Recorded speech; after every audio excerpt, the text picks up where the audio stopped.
In this video, we explore the dynamic relationship between warrior dads and their little warriors. From leading with love to instilling values, these tips will help you forge an unbreakable bond with your children. Join us for this journey of strength, resilience, and connection.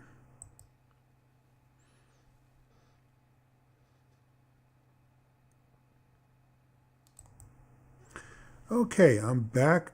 Welcome to the J.R. Stewart channel, and I'm your host. My 9 tips for warrior dads on how to be good fathers.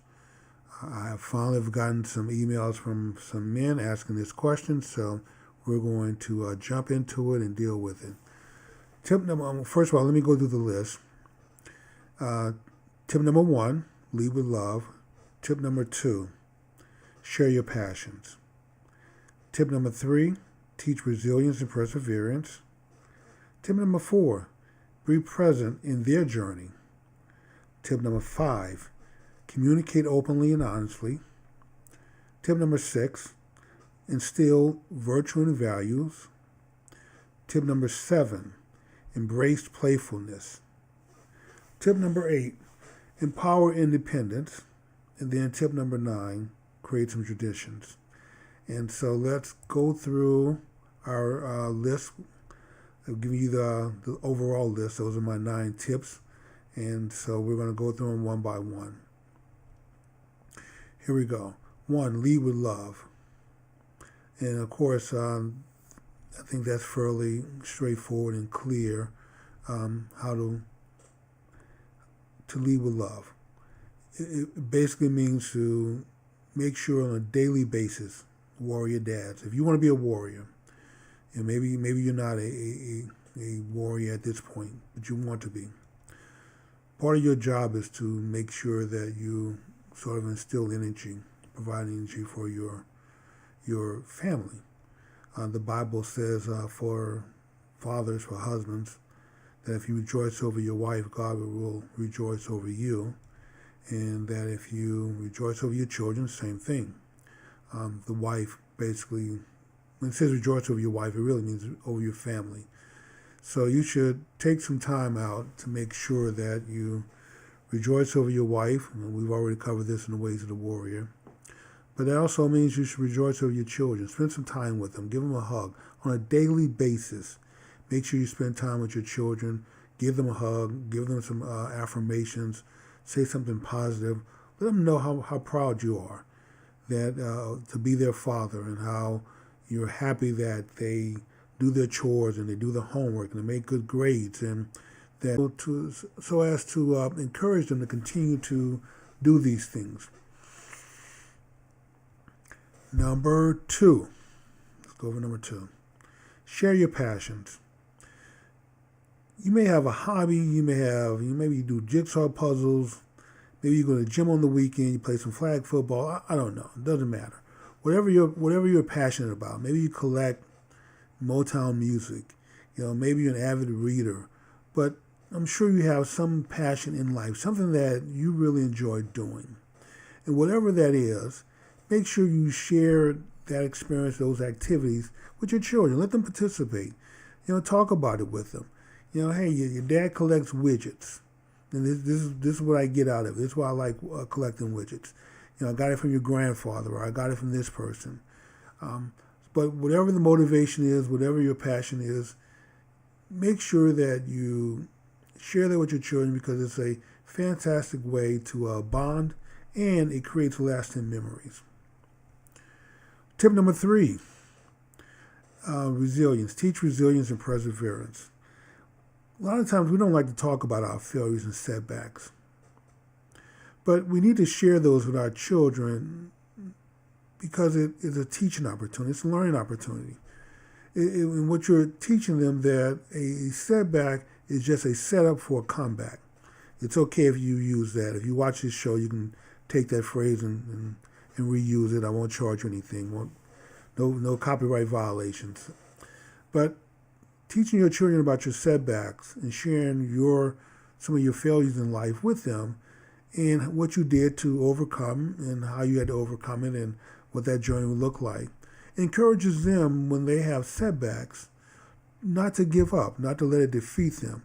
Like I said, a setback, but in the end is more important where you finish, not so much where you start, what happens in the middle. It's where you end, and you want to end at the finish line. So you want to encourage them not to give up when the times get hard or get rough, that they need to just dig in and keep moving forward, one foot in front of the other. A mountain is just a collection of rocks. A race is just one step in front of the other. And if you put enough of those steps together, eventually you will get to the finish line. I promise you. It works out that way. Tip number 4 for warrior dads. In fact, before I move on to next, let's do a recap really quick. Lead with love, share your passion, and teach resilience and perseverance. Those are the 3 so far that we've covered. So number 4, be present in their journey. Now, I've talked about this often in the ways of the warrior. Dads, get to know the teachers. Go to PTA meetings. These people spend hours, 8 hours, 9 hours, 10 hours with your child every single day. And so you should know who these people are. You should know something about them. You should know something about them. You should have them on speed dial. You should introduce yourself on day 1 and let them know that, hey, I don't want to wait till the 6-week grades come out to find that there's a problem. If there is a problem, here's my contact information. Here's my Instagram. Here's my DM, my email, whatever means of communication that you have available to you. Share with the teachers and let them know. You can reach out to me 24/7 and let me know if there's a problem, and I will take care of it. If homework is sloppy, let me know. I'll make sure that before homework is done or when it's done, I'll check it, make sure that it's neat. If my child wasn't prepared for a test, with a poor grade, let me know, and I'll make sure in the future that when the next exam come up, that he or she is fully prepared. I'll make sure they're motivated to study harder. But anyway, communicate with me. Let me know. If they're involved in sports, make sure you go to the games. If they're in plays or any activity, Boy Scouts, Girl Scouts, Eagle Scouts, whatever the activity is, these kids have so many choices today. Warrior dads, make sure that you are there and that you show up. And you let them know that this communicates to your children that you care about them. You care enough about them to show up. Because I promise you, when you go to Little League games, you see all these moms out there and there's no dads. That says a lot when there's only a few dads out there and you're one of them for your child. Tip number 5, communicate openly and honestly with them. Sometimes you have to sit down and have hard conversations with your children. And you have to let them know that this is okay, that they can talk to you. That, hey, I may not always appreciate the things that you do and how you think, but I appreciate you being honest with me. And you praise them for their honesty, for sharing with you. And you share openly and honestly with them. You give them good advice on life. But in order to give that good advice, you have to know what the problem is. In order to know what the problem is, your children need to trust you. Just like your wife or your Eve trusts you, you have to build a trust with the significant person in your life. Your ride or die. Hopefully she's an Eve and you're an Adam. But with your children, it's the same process. They need to trust you. They need to know that they can tell you anything. And that you're going to try not to be judgmental. You're going to try not to be harsh or make the experience negative or weird. Keep a smile on your face, even though it may be killing you inside. But make sure that the avenues of communication are always open and your children understand this. Because this is the best way for you to share information with them and to know what's going on in their life. Number 6, instill values and virtues. This is the role of the father, is to help build godly children. This is where the values come from. And, of course, you guys know I don't care if you go to church or not. I don't care if you're a Christian or not. That's not my thing. But one of the things I do advise, even if you don't believe in God, to respect the values of God, the wisdom of God. These things have been passed down for thousands of years. Books have been written, plagiarized, borrowed from all over the place. So it doesn't matter if it's the Dead Sea Scrolls or the Emerald Tablets or the story about the Anunnakis or the Gilgamesh, or if it's Buddhist doctrine, Sek or Confucius. It doesn't matter if it's Eastern, Western. When you read up through all of these documents, there's a common thread that runs through all of them. The stories are about the same. There's a flood story in every culture around the world.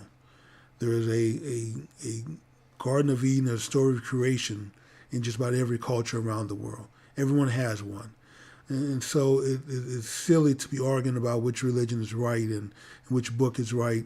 Far as I'm concerned, they're all right. But I reference the Bible because it's a good source where a lot of these stories have been collected and put into one place. So it's a good place to start. So take the values of God and instill those in your children. Like I said, whether you believe in God or not, it doesn't matter. Whether you go to church or not, or you're a Christian or not, it doesn't matter. Just make sure you raise your children with godly values, where they understand that their role is to look out for the weak, to protect those who are less fortunate, to make sure they're doing right as much as possible, and to try to be the most righteous person that they can be and stand up for themselves. So these are the values that you want to pass on to your children and make sure they understand them.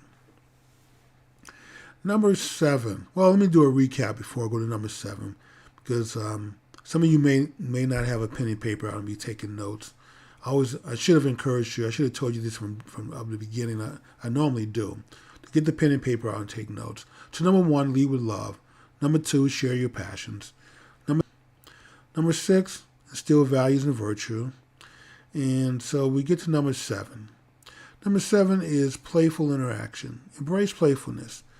I just recently read a study about a week ago from a social psychologist who talked about the socialization of children. And what they found out is that kids who socialize as kids with other kids grew up to be fairly normal. They learn to get along with people. They learn to make friends. They have friends. But kids who do not socialize with other kids when they're young grew up to be misfits. They get into trouble. They have all kinds of problems.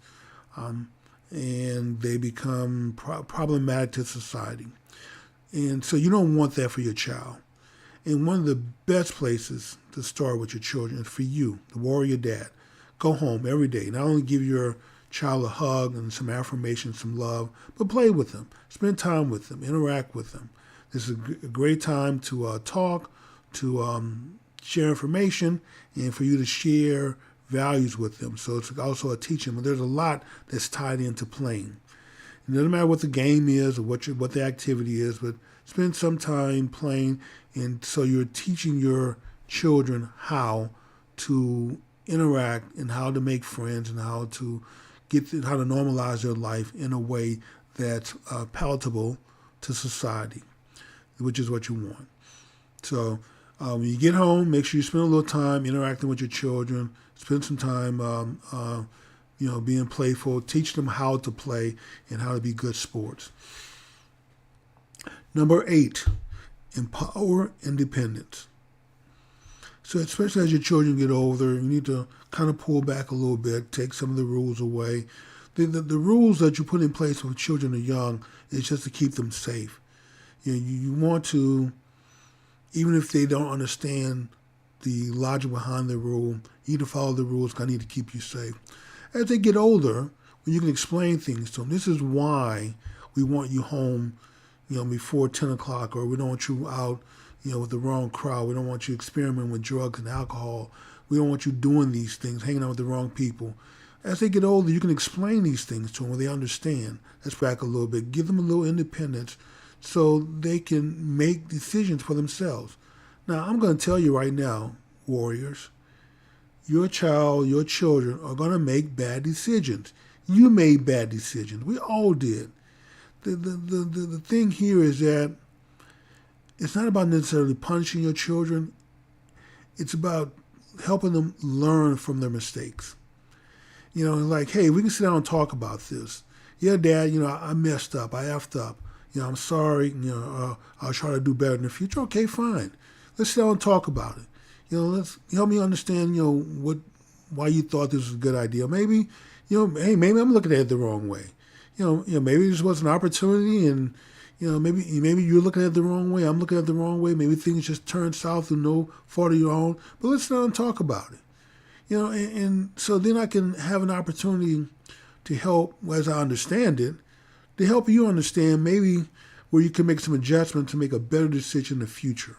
Because ultimately, this is what you want for your children to grow up to be functional adults, competent adults, at the top of the hierarchy that make good decisions. People who make good decisions tend to be happy, tend to be successful. People who make bad decisions, and it's fluid, so it's about a ratio. You make more good decisions than bad, you'll be okay. You make more bad decisions than good, there's a good chance that life is not going to turn out well for you. And as my wife says, just saying. Okay, we get to our last tip, number 9, is create traditions. This tip is very important, people, because it sort of ties it all together. To create traditions is spend some time with your children. Have some time where hey, maybe on the weekend we go grab a bite to eat. Just sit and talk. Maybe we go to Dave and Buster's, play some video games. We go to the park and walk. We feed the ducks. We do something together, father, child, or as a family, but we do something to bond. Where we talk, we play, we communicate, we do all these good things. We teach, we learn from each other. But make sure that you schedule some time and make it a regular thing. Make it a habit, make it a tradition. That, hey, I know on the weekends, maybe Saturday, maybe after church, but we're going to do something on the weekend where we're going to go hang out. Me and my dad. Believe it or not, even though kids may not on the surface seem like they're enthused about it, I have to go have lunch with my dad. I'll talk to you later. But, deep down, they're really proud of that because they know that they have friends at school and in the neighborhood where they have fathers who are not as engaged, who don't spend time with their children. And really, man, you having lunch with your dad, you seem to do it on a regular basis. Other kids become envious. They look up to your child because of what you're doing, being a warrior. So work on putting all of those together. I'll do a quick recap on these tips before I close out. Lead with love. Share your passions. Teach resilience and perseverance. Be present in their journey. Communicate openly and honestly. Instill values and virtues. Embrace playfulness. Empower independence. And then create tradition. If you do these things, and before I leave, if you did get some value out of this, don't forget to hit the like button, subscribe to our channel, and then share the video with others on social media if you want. It would help spread the word. And but also continue to work on strengthening your bond. And as a warrior dad, understand that this is your responsibility. And don't think of it as a job. I have to go home and deal with my kids. Don't have that attitude. Have the attitude that, hey, I can't wait to get home so I can be a dad to my children. Take the job, take the responsibility seriously. Work on being a good husband, work on being a good father. And always, always improve your craft. You can always get better. This is one of the things that we teach in the Ways of the Warrior. If you need some help, dads, go to my website, thejrstewart.com. My contact information is there. You can reach out to me. I'll be glad to provide any additional advice that you may need or work with you. Until next time, thank you so much. And this is the J.R. Stewart signing out from the J.R. Stewart channel.